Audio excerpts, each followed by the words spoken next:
Hello guys, welcome back everyone. तो आज हम बात करेंगे हमारे प्रीमियम कोर्स जो हम चला रहे हैं उसका वीडियो नंबर 001 के बारे में, यानी कि सॉरी 011 11th नंबर की ये वीडियो है। इसके बारे में हम बात करने वाले हैं। ठीक है, तो अगर अभी तक आपने चैनल को सब्सक्राइब नहीं किया है तो आप सब्सक्राइब कर सकते हैं। ये जो आपका ये प्रीमियम कोर्स है ये हमारे बैच का पार्ट है। ठीक है, तो अगर आप ज्वाइन करते हैं तो आपको उसी के साथ साथ इस प्रीमियम कोर्स की एक्सेस भी आपको मिल जाती है। ठीक है, तो ज्वाइन वगैरह करने के लिए नीचे पढ़ लीजिए, डिस्क्रिप्शन में व्हाट्सएप नंबर दिया हुआ है, वहां से आप संपर्क कर सकते हैं। अदरवाइज वीडियो स्टार्ट करते हैं। वीडियो स्टार्ट करें उससे पहले आप देखिए यहाँ पे 2022 का एक प्रश्न। ठीक है, हम सॉल्व कर रहे हैं क्वेश्चन पेपर्स। तो 2022 का एक प्रश्न देखिए, ये देखिए, ये है आपके सामने 2022 का एक प्रश्न। क्या पूछ रहे हैं यहाँ पे? यहाँ पे आपसे पूछ रहे हैं पर संस्कृतिकरण के बारे में। Which of the following about acculturation is not correct. क्या पूछ रहे हैं, क्या सही नहीं है इनमें से आपके पर संस्कृतिकरण के बारे में। सबसे पहले आपको क्या मालूम होना चाहिए? आपको मालूम होना चाहिए कल्चर के बारे में, और फिर आपको मालूम होना चाहिए पर संस्कृतिकरण के बारे में, यानी कि एकल्चरेशन के बारे में। ऑप्शन क्या क्या दिए हैं देखते हैं। It includes sticking to one's cultural beliefs, it involves displaying prejudice toward people from different cultures, it involves adopting new ways of behaving, it involves balancing between values of two different cultures। पर संस्कृतिकरण के बारे में निम्नांकित में से कौन सा सही नहीं है? ठीक है, C only, A and B only, A B C only, या फिर डी ओनली। ऑप्शन है इसमें अपने सांस्कृतिक विश्वासों के साथ टिका रहना सम्मिलित होता है, इसमें विभिन्न संस्कृतियों के लोगों के प्रति पूर्वाग्रह को प्रदर्शित करना शामिल होता है, इसमें व्यवहार के नए तरीकों को अपनाना शामिल होता है, ऑप्शन नंबर डी, इसमें दो भिन्न संस्कृतियों के मूल्यों के मध्य संतुलन करना शामिल होता है। अगर आपको आंसर मालूम है तो नीचे आप कमेंट कर सकते हैं करेक्ट आंसर क्या है, और अगर नहीं मालूम है और मालूम है, दोनों ही केसेस में आपको क्या करना है, ये वीडियो देखना है अंत में, ताकि आप अंत में जाके इस प्रश्न का आसानी से आप इजीली केवल 5 सेकंड के अंदर आप इसका उत्तर दे सके। चलिए हम पढ़ेंगे किसके बारे में? हम पढ़ेंगे आपके एकल्चरेशन के बारे में। ठीक है, जिसे हम क्या कहते हैं, जिसे हम कहते हैं पर संस्कृति ग्रहण। ठीक है, केवल अगर इसका हिंदी में संधि विच्छेद करें, पर को छोड़ दीजिए, संस्कृति को क्या करना है, हमको संस्कृति को ग्रहण करना है। सिंपल सी बात यहाँ पे हो रही है। ठीक है, तो आप जानते हैं एक क्या होती है, एक होती है आपकी भारतीय संस्कृति, यानी कि आपका क्या होता है, आपका होता है इंडियन कल्चर, और उसी के साथ साथ एक आपका क्या होता है, आपका होता है एक पाश्चात्य संस्कृति, यानी कि ये होता है आपका वेस्टर्न कल्चर, ईस्टर्न कल्चर या फिर इंडियन कल्चर, और आपका वेस्टर्न कल्चर होता है। ठीक है, तो इसमें क्या है, इसमें जो चीजें हैं वो इसमें नहीं है, होती है, और इसमें जो चीजें हैं वो क्या होती है, वो यहाँ पे नहीं होती है। ठीक है, मतलब एक ये कल्चर हुआ हमारा C1 और एक ये संस्कृति हुई हमारी C2। तो इन दोनों के बीच हमको क्या देखने मिलती है, C1 और C2 के बीच, यानी कल्चर 1 और कल्चर 2, संस्कृति 1 और संस्कृति 2 के बीच हमको क्या देखने को मिलते हैं, हमको अंतर देखने को मिलते हैं। इन दोनों संस्कृतियों के बीच हमको क्या देखने मिलता है, हमको डिफरेंस देखने को मिलता है। ठीक है, मेन डिफरेंस अगर बताएं, एक एग्जांपल आपको डिफरेंस किस प्रकार से होता है, आपको मालूम है इनको हम क्या बोलते हैं, जो पाश्चात्य है इनको हम बोलते हैं इंडिविजुअल कल्चर। ठीक है ना, और इनको हम क्या बोलते हैं, इनको हम बोलते हैं कलेक्टिविस्टिक कल्चर। ठीक है, यहाँ पे सिंपल सी बात है, यहाँ पे आपके माँ बाप का ध्यान आपको रखना होता है जीवन भर, और यहाँ पे आपको थोड़ी बहुत छूट मिल जाती है as per your parenting and all that. ठीक है, यहाँ पे माता पिता के ध्यान पे उतना जोर नहीं दिया जाता जितना कि यहाँ पे दिया जाता है, इस संस्कृति के अंदर दिया जाता है। लेकिन चेंजेस हमेशा वेलकम है, प्रकृति का नियम ही है क्या है कि वो क्या होती है, परिवर्तनशील होती है। ठीक है, तो उसी परिवर्तनशील में हम कुछ बात करने वाले हैं। वो क्या है, वो है आपका पर संस्कृति ग्रहण। पर मतलब जो हमारी नहीं है, दूसरी संस्कृति है ना, उसको क्या हम ग्रहण करते हैं, ग्रहण नहीं करते हैं, उसकी यहाँ पे बात हो रही है। ठीक है, तो मान लीजिए आज आप इंडिया में रह रहे हैं और 2 साल बाद आप अपने किसी भी XYZ चीज के लिए आप चले जाते हैं अमेरिका। ठीक है, या फिर आप चले जाते हैं जापान, या फिर आप चले जाते हैं अफ्रीका। ठीक है, अब यहाँ पे आप किससे बचपन से लेके आप जवानी तक क्या बिताया आपने, C1 एक कल्चर में आप थे। ठीक है, अब कहाँ ले जा रहे हैं आपके, आपको यहाँ C2 मिलेगा, यहाँ पे C3 मिलेगा, और यहाँ पे C4 मिलेगा। ठीक है, तो आप यहाँ भी जा सकते हैं, यहाँ भी जा सकते हैं, और यहाँ भी जा सकते हैं। लेकिन जैसे ही आप जाएंगे आपको क्या होगा, आपको एक डिफरेंट संस्कृति मिलेगी, है ना, एक कल्चर बहुत ही डिफरेंट आपको मिलेगा, ठीक है ना। और जब आप इस संस्कृति के साथ घुलेंगे मिलेंगे तो क्या कौन से चेंजेस होंगे, आपके आपके कल्चरल चेंजेस होंगे, है ना, सांस्कृतिक परिवर्तन होंगे, और साथ ही साथ आपके मनोवैज्ञानिक परिवर्तन भी आपके होंगे, ठीक है ना। तो इन परिवर्तन की बात करें, ये कैसे हो सकते हैं, ये वॉलेंटरी हो सकते हैं परिवर्तन, है ना, या फिर आपके ये इनवॉलेंटरी भी हो सकते हैं। वॉलेंटरी कैसे होंगे ये परिवर्तन, वॉलेंटरी मान लीजिए आप यहाँ पे कुछ पढ़ाई करने चले जाते हैं, ठीक है, या फिर कोई माता पिता है अपने बच्चों को लेके चला जाता है जॉब के लिए आईटी वगैरह सेक्टर्स में, यहाँ वहां पे, है ना, तो ये कैसे जा रहा है, जो पर्सन ए है अपनी इच्छा से जा रहा है। लेकिन इनवॉलेंटरी कैसे हो जाता है, जैसे आपका हुआ था रशिया और यूक्रेन के बीच युद्ध चल रहा है, ठीक है ना, रोहिंग्या वाला मामला और जो भी ऐसे मामले होते हैं, इसमें क्या होना पड़ता है, हमको दूसरी संस्कृति में जाना पड़ता है हमारी इच्छा के बिना, ठीक है। यूक्रेन से लोग भाग रहे हैं, यहाँ वहां पे जर्मनी जा रहे हैं और कहीं जा रहे हैं, क्योंकि रशिया ने क्या कर दिया है, आक्रमण कर दिया है, ठीक है। तो जब भी इस तरह की बात होगी, है ना, आक्रमण या फिर पॉलिटिकल इशू कुछ होगा, उस वजह से आप दूसरे देश चले जाते हैं, तो वो किस टाइप की कहलाएगा, आपका इनवॉलेंटरी कहलाएगा। और ये क्या कहलाएगा, आपका वॉलेंटरी, कि आप अपनी पढ़ाई के लिए, डॉक्टर बनने के लिए, इंजीनियर बनने के लिए, या एक्सेट्रा कुछ भी चीज बनने के लिए आप अपनी इच्छा से जाते हैं, जॉब के लिए जाते हैं, अमेजन फ्लिपकार्ट जहां भी आप जॉब करते हैं खुद की इच्छा से जाते हैं, व्लॉग वगैरह बनाने के लिए आप दूर देश जाते हैं, तो वो सब क्या है, वॉलेंटरी, है ना। दूसरी संस्कृति ने आके आपको बुलाया नहीं है कि आप आइए और हमारे साथ घुलिए मिलिए, है ना, आप स्वयं अपनी इच्छा से जाते हैं वॉलेंटरी वाले में, ठीक है ना। ओके, बात करेंगे हम कि यहाँ पे पर्सन ए है, ये बी है और ये सी है, ठीक है। इसकी मान लीजिए उम्र है 2 वर्ष, इसकी मान लीजिए है 21 वर्ष, और इसकी मान लीजिए 75 वर्ष, ठीक है। तो आप बताइए क्या जो पर संस्कृति ग्रहण होगा वो तीनों अवस्थाओं में हो सकता है या नहीं। जो एकल्चरेशन होगा वो किसी भी अवस्था में किसी भी उम्र में हो सकता है। कैसे, मान लीजिए कोई है आईटी में जॉब कर रहे हैं और उनका ट्रांसफर हो जाता है यूके यूएस कहीं पे भी एक्सेट्रा किसी भी दूसरे कल्चर में, तो क्या करेंगे, अपने बच्चे को भी वो साथ ले जाएंगे, जो बच्चा छोटे सा है 2 वर्ष का है ना, और उसको उनके साथ जाना होगा, ठीक है। तो इस अवस्था में भी हो सकता है एकल्चरेशन। फिर 21 वर्ष में आप नौकरी कर रहे हैं, है ना, नौकरी कर रहे हैं आप अपनी इच्छा से, व्लॉग वगैरह बनाने के लिए आप जा रहे हैं दूर देश में, तो ये भी आप अपनी इच्छा से जा रहे हैं। और ये 75 वर्ष में क्या होगा, वही जो आईटी वाला है अपने बच्चे को तो ले जाएगा, साथ ही साथ क्या करता है, वो अपने माँ बाप को भी ले जाता है ना, माँ बाप इंडिया में कहाँ रहेंगे, तो वो भी क्या करता है, उनको ले जाता है, ठीक है। तो जो जॉब कर रहा है वो तो ठीक है, लेकिन 75 वर्ष वाला और 2 वर्ष वाला किस प्रकार से, और 21 वर्ष वाला किस प्रकार से सामंजस्य, C1 में पढ़ा है बेचारा, वो इंडिया में पढ़ा है, जो बूढ़ा लोग आदमी है या फिर जो छोटे बच्चे हैं इंडिया में ही रहे हैं, अचानक से उनको कहाँ जाना पड़ता है, एक नवीन कल्चर में जाना पड़ता है, ठीक है। तो नया परिवेश, नया माहौल, हर चीज उनको नई मिलती है, और इंग्लिश भाषा का काफी ज्यादा प्रयोग किया जाता है मुख्यतः अगर आप यूएस यूके में जाते हैं, ठीक है, चाइना वगैरह में जाते हैं तो वहां भी भाषा परिवर्तन और अन्य चीज हमको देखने को मिलती है, ठीक है ना। तो इस केस में क्या होगा, जो इंडिया से हम अपना एग्जाम्पल सेट करेंगे, इंडिया से चाइना की ओर, ठीक है, ये है आपका कल्चर 1 और ये है आपका कल्चर 2। तो मान लीजिए कोई अगर इंडिया से जाता है चाइना में, तो वहां पे उनको क्या सीखने पड़ेंगे, नए मानक, जो नॉर्म्स है चाइना के, है ना, वैल्यूज, ठीक है ना, वैल्यूज उनको नई फिर से सीखनी पड़ेंगी, है ना, वहां पे क्या गुण होते हैं वो सब सीखना पड़ेगा, है ना। तो ये सारी चीजें क्या करनी पड़ेगी, फिर से उनको नवीन सीखना पड़ेगा। इंडिया में जो उन्होंने सीखा था सोसाइटी में रह के, वो सारी चीजें, दूसरों का सम्मान करना और वो सब चीजें उनको क्या करना पड़ेगा, अगेन वो सारी चीजें उनको रिपीट करनी पड़ेंगी यहाँ पे, ठीक है।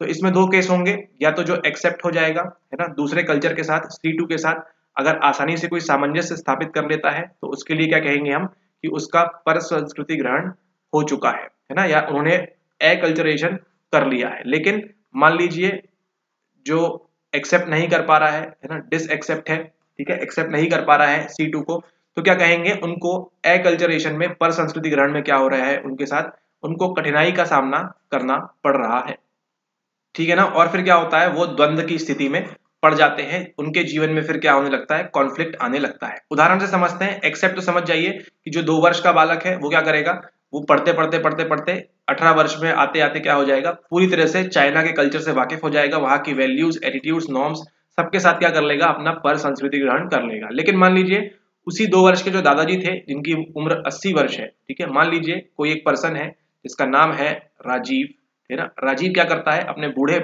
पिता और माता को जो 70 और 80 वर्ष के हैं, है ना, इनको लेके कहाँ चला जाता है, इनको लेके चला जाता है चाइना। ठीक है, अब वहां पे चाइना में जो छोटा बच्चा है 2 वर्ष का, वो तो क्या कर लेता है, वहां पे समझ जाता है चीजों को, और वो क्या करता है, चाइनीज खाना स्टार्ट कर देता है। ठीक है, ये सिर्फ एग्जाम्पल है, कोई दिल पे, दिमाग पे, मस्तिष्क पे इसको नहीं लेगा।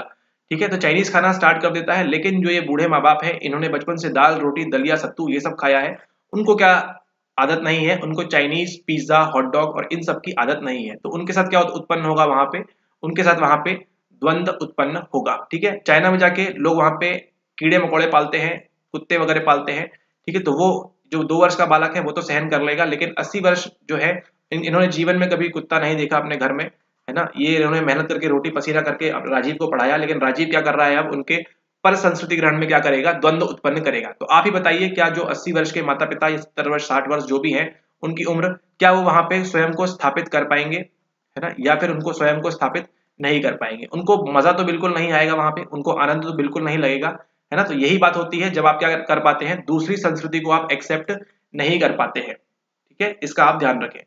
और ऐसा नहीं है कि सभी 80 वर्ष के जो बूढ़े लोग जाते हैं वो अडॉप्ट नहीं कर पाते हैं, कुछ कुछ लोग अडॉप्ट कर लेते हैं, है ना, और कुछ कुछ लोग नहीं कर पाते हैं, इसका आपको ध्यान रखना है। ठीक है ना। तो पूरी कहानी इसके इर्द गिर्द घूमती है कि हम चेंज चाहते हैं या नहीं, हम बदलाव चाहते हैं या नहीं। एक जगह से आप दिल्ली से आप मान लीजिए कहीं से साउथ में चले गए, है ना, तो क्या करना पड़ेगा आपको, वहां पे जाके डोसा वगैरह खाना पड़ेगा। आप उस चीज में एडजस्ट कर पा रहे हैं या नहीं, यही बात करता है एक्लचरेशन, जब आप दूसरे कल्चर में जाते हैं। ठीक है ना। अब आपको जो एक नाम ध्यान रखना है वो क्या है, वो है आपका मिस्टर जॉन बेरी। ये एक साइकोलॉजिस्ट हैं और इन्होंने किस पे स्टडी की है, इन्होंने स्टडी की है आपके एक्लचरेशन के ऊपर, यानी कि आपके पर संस्कृति ग्रहण के ऊपर, है ना। वो कहते हैं कि 2 मुख्य प्रश्न हैं जब आपका किसी भी सामना होगा, आप C1 है, इंडिया में रह रहे हैं, अगर मान लीजिए आप रशिया चले गए या विदेश में कहीं चले गए, तो वहां पे क्या मिलेगी आपको, दूसरा कल्चर मिलेगा वहां पे, है ना। वहां देर रात तक जागना और सुबह आराम से उठना, इस तरह की एक्सेट्रा एग्जाम्पल आपको मिल सकते हैं। मतलब आपका क्या होना है, यहाँ पे एक संस्कृति से आप दूसरी संस्कृति में जा रहे हैं। तो वहीं पे जॉन बेरी ने क्या किया, अपने अध्ययनों में किया, किसके ऊपर, एक्लचरेशन के ऊपर, यानी कि पर संस्कृति ग्रहण के ऊपर। और वो ये बोलते हैं कि वहां पे आपके सामने 2 इंपॉर्टेंट क्वेश्चंस आ जाएंगे। ठीक है, जब भी आप पर संस्कृति ग्रहण का सामना करेंगे तो आपके पास 2 इंपॉर्टेंट सवाल आ जाएंगे आपके अंदर।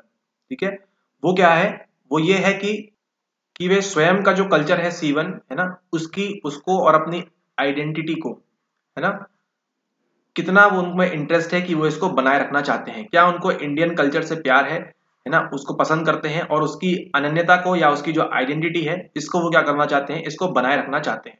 और ये तो हुआ पहला प्रश्न। और दूसरा क्या हो जाएगा, दूसरा आपके समक्ष ये हो जाएगा कि जो दूसरा सांस्कृतिक समूह है, C2 के जो सदस्य हैं, जो C2 के जो लोग हैं, है ना, इनके साथ ये कितना इंटरेक्शन करना चाहते हैं C1 वाले, है ना, कितनी अंतः क्रिया करना चाहते हैं, कितना इंटरेक्शन करना चाहते हैं ये डेली में। ठीक है, C1 वाले हैं किसके साथ, C2 के साथ में। ठीक है ना। तो जॉन बेरी ने कहा ये 2 मुख्य प्रश्न होते हैं किसी भी के सामने, जो C1 से C2 में जाता है ना, या किसी C3 में जाता है, किसी अलग कल्चर में जाता है। उसी के आधार पर यहाँ पे क्या मिले आपको, पॉजिटिव और नेगेटिव रिस्पॉन्सेस मिले। और उन्होंने क्या बताया है, आपको बताया है यहाँ पे एक्लचरेशन स्ट्रेटेजीज के बारे में। ठीक है ना, क्या स्ट्रेटेजीज हो सकती हैं एक्लचरेशन की, और कितनी है वो आपके पास, वो आपके पास है 4, है ना। 4 स्ट्रेटेजीज हैं, वो कौन कौन सी है आपके पास, वो आपके पास IASM है। ठीक है, एक एक करके देखेंगे हम क्या होता है। सबसे पहले बात किसकी करते हैं, सबसे पहले बात करते हैं वो समाकलन की। समाकलन मतलब क्या होता है आपका, इंटीग्रेशन। ठीक है ना, इंटीग्रेशन की बात होती है सबसे पहली स्ट्रेटेजी के अंदर। आपकी समाकलन की जो युक्ति होती है, इसमें सबसे पहली बात करेंगे हम इंटीग्रेशन की, जो क्या होती है, एक ऐसा एटीट्यूड आपने सोशल साइकोलॉजी के लेक्चर्स में काफी अच्छे से पढ़ा है, अभिवृत्ति क्या होती है ना। तो एक ऐसा एटीट्यूड, एक ऐसी अभिवृत्ति, ठीक है ना, जो क्या करती है कि यहाँ पे क्या करेंगे, वो अपनी जो एटीट्यूड है इसको कैसा रखेंगे कि वो C1 को भी देखेंगे और C2 को भी यहाँ पे देखेंगे, है ना। ये कैसे होता है समझते हैं एक एग्जाम्पल के थ्रू।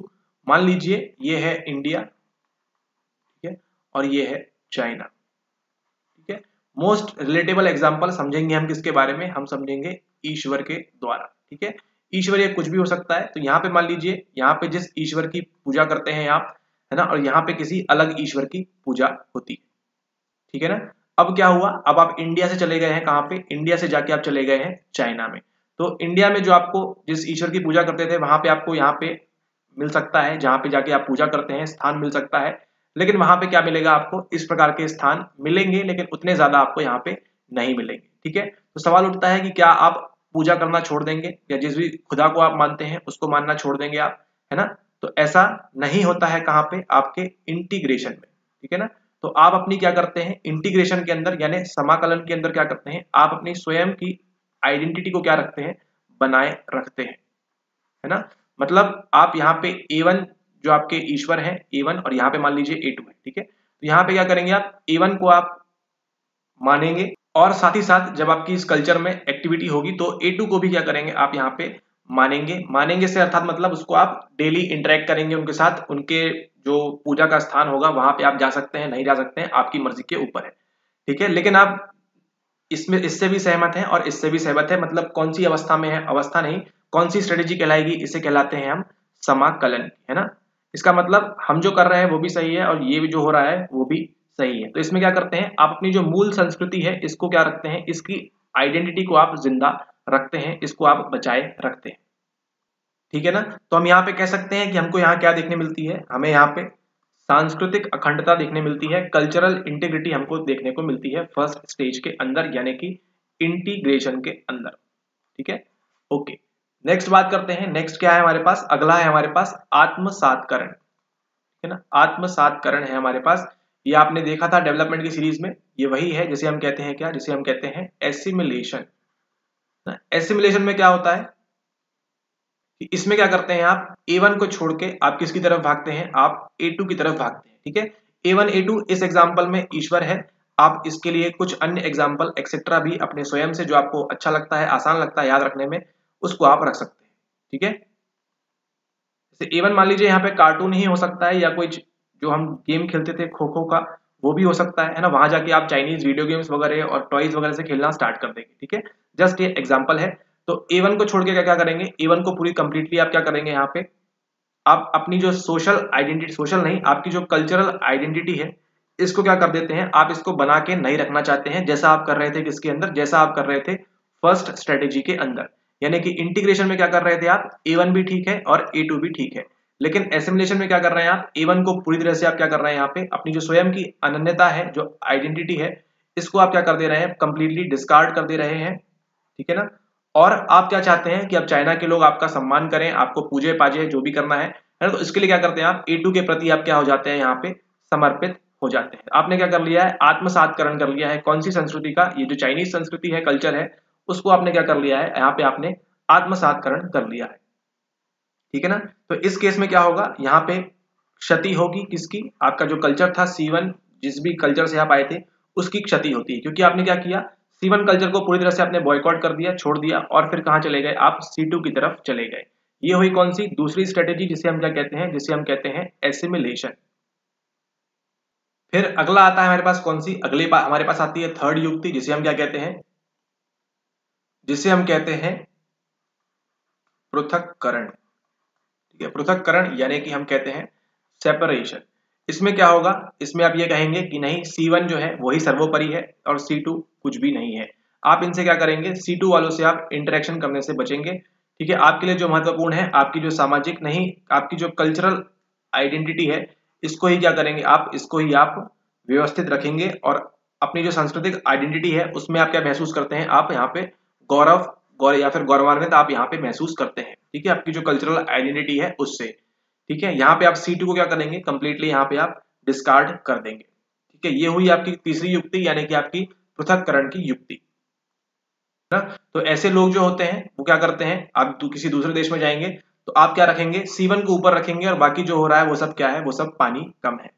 अब हम बात करेंगे अगला और सबसे लास्ट जो है, चौथा हमारे पास, वो क्या है, वो है हमारे पास मार्जिनलाइजेशन, जिसे हम कहते हैं क्या, जिसे हम कहते हैं सीमांतीकरण। ठीक है, सीमांतीकरण में क्या होता है, इस सीमांतीकरण में, इस मार्जिनलाइजेशन में क्या होता है, ना तो आपको C1 के पसंद है, ना आपको C2 पसंद है, ना आपको इसकी पूरी जानकारी है, ना आपको इसकी पूरी जानकारी है।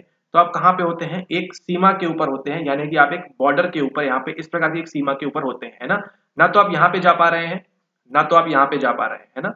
तो ना ही आपका क्या हो पा रहा है, ऊपर की जो 3 युक्तियां पढ़ी हमने, उनमें से आपका ना आत्मसातकरण हो रहा है, ना आप समाकलन कर पा रहे हैं, और ना ही आप सेपरेशन कर पा रहे हैं, ठीक है। ना आपको C2 ज्यादा पसंद है, ना ही आपको C1 ज्यादा पसंद है, ना इसमें रुचि है, ना इसमें रुचि है, कुछ मालूम नहीं है आपको कि हमारी संस्कृति अच्छी है या दूसरी संस्कृति अच्छी है, ठीक है। तो आप ऊपर की जो 3 युक्तियां थी उनमें से कुछ भी नहीं कर पा रहे, और आप क्या कहला जाएंगे, आप कहला जाएंगे, आप सीमांतीकरण के शिकार कहला जाएंगे आप, है ना। ना तो आप इस तरफ जा पा रहे हैं और ना तो आप इस तरफ जा पा रहे हैं।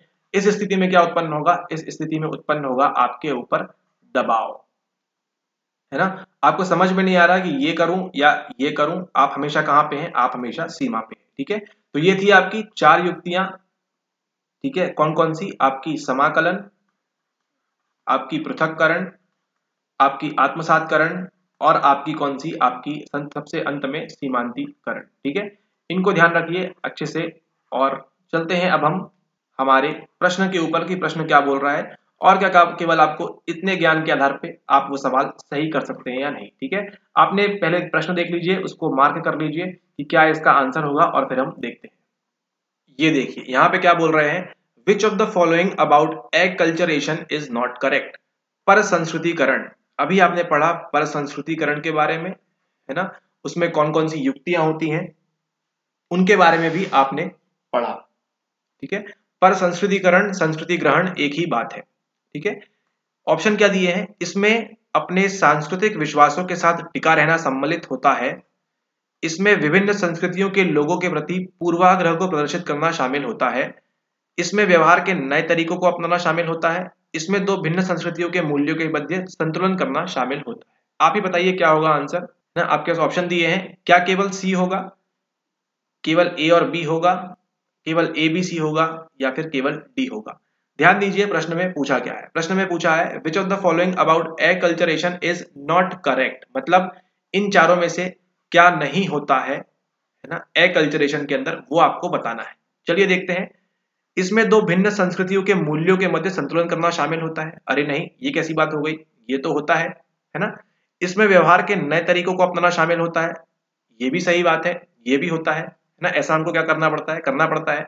यहाँ आप सीढ़ियों से चढ़ते हैं, लेकिन आप बाहर जाएंगे तो आपके लिए क्या है, आपके लिए रोपवे वगैरह बनी हुई है, या फिर और भी एक्सेट्रा कुछ भी चीजें हैं, है ना। यहाँ पे आप क्या करते हैं, यहाँ पे आप गाय का शुद्ध देशी दूध घी खाते हैं, वहां पे आपको मिल्क मिलता है ना, इस प्रकार के डब्बे में बंद, वो आपको पीना पड़ता है सर्वाइवल के लिए, है ना। तो आपको क्या करना होता है, व्यवहार के नए तरीकों को अपनाना शामिल होता है, ठीक है। ये भी होता है, लेकिन प्रश्न में क्या पूछा है, नॉट करेक्ट, कौन सा सही नहीं है। ये तो मालूम है सी और डी तो सही है, ठीक है। अब क्या बचा, ए बी या A B C only. Answer तक पहुंच गए आप, आंसर है आपका option number B, A and B only, ठीक है। अब ये ए एंड बी ओनली क्यों है उसको देखते हैं, क्या बोल रहे हैं। It includes sticking to one's cultural beliefs, क्या ऐसा होता है एक्लचरेशन में, इसमें अपने सांस्कृतिक विश्वासों के साथ टिका रहना सम्मिलित होता है, ऐसा तो नहीं होता ना।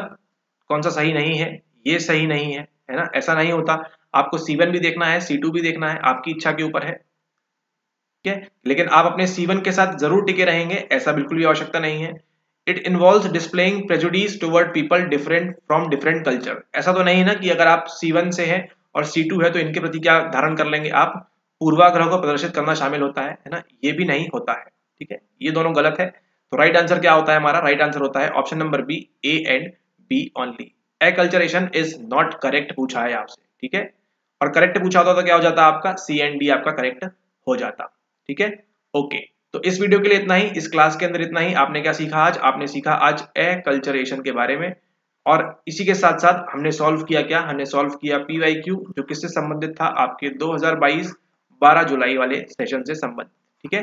तो इसी प्रकार के वीडियोस को अगर आप देखना चाहते हैं, हमारा प्रीमियम कोर्स ज्वाइन करना चाहते हैं, या फिर हमारे एडवांस बैच में जुड़ना चाहते हैं, तो नीचे दिए गए नंबर के ऊपर आप व्हाट्सएप करके, है ना, आप जानकारी ले सकते हैं, और वहां से अपना जो कोर्स है वो फटाफट से स्टार्ट कर सकते हैं, ठीक है। और हाँ, जो आपको वीडियोस प्रोवाइड की जाती हैं वो वीडियोस आपकी रिकॉर्डेड होती हैं, ठीक है। यहाँ पे कोई अभी लाइव नहीं देगा आपको, क्योंकि जब आप अंदर आएंगे तो आप इतनी सारी नई चीजें, अगर आप हिंदी मीडियम से हैं तो खास आप इतनी सारी नई चीजें सीखेंगे आप, कि आपको लगेगा कि आप पहली बार पढ़ाई कर रहे हैं, है ना।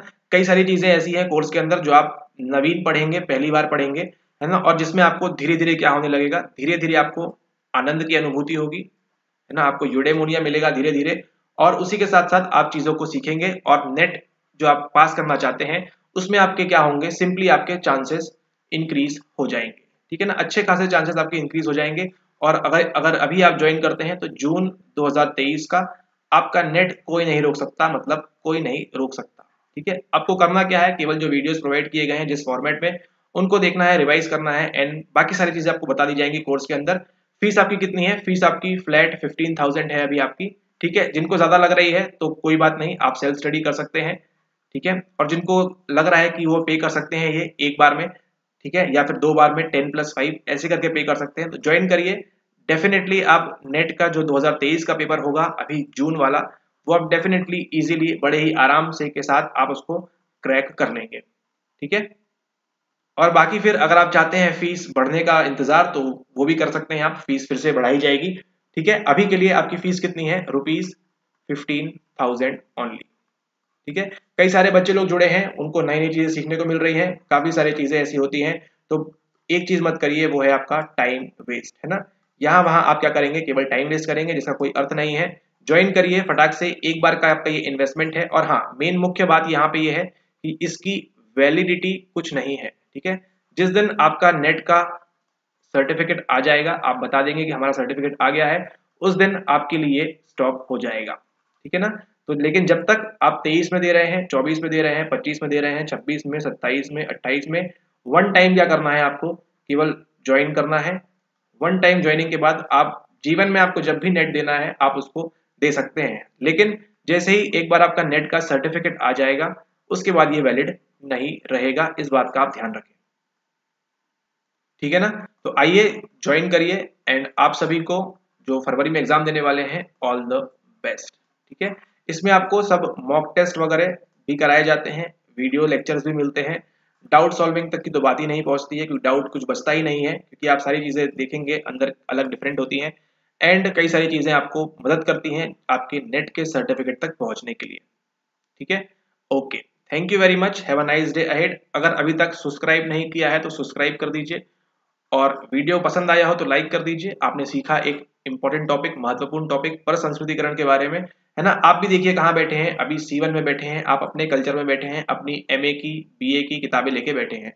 आप भी क्या करिए, आप भी पर संस्कृति ग्रहण करिए, C2 में एक नवीन कल्चर में आइए, जो क्या है, कल्चर कल्चर है साइको प्रोफेसर, है ना। और यहाँ पे आके क्या करिए, आप एक प्रकार से आप IAS में से कुछ भी कर सकते हैं, आप इंटीग्रेट कर लीजिए, एसिमिलेट कर लीजिए, या सेपरेट मत करिए, IA करिए, ठीक है। IA करिए, सेपरेट कर लेंगे तो नेट काफी मुश्किल हो जाएगा, तो IA करिए। और ना ही आपको S करना है, ना ही आपको M करना है, SM को छोड़ के I और A कर सकते हैं आप, इंटीग्रेट करिए हमारे साथ, या फिर एसिमिलेट, पूरा अपने आप को क्या कर लीजिए, आत्मसातकरण कर लीजिए हमारे साथ, और फिर अपना सर्टिफिकेट जल्दी जल्दी लेके जाइए।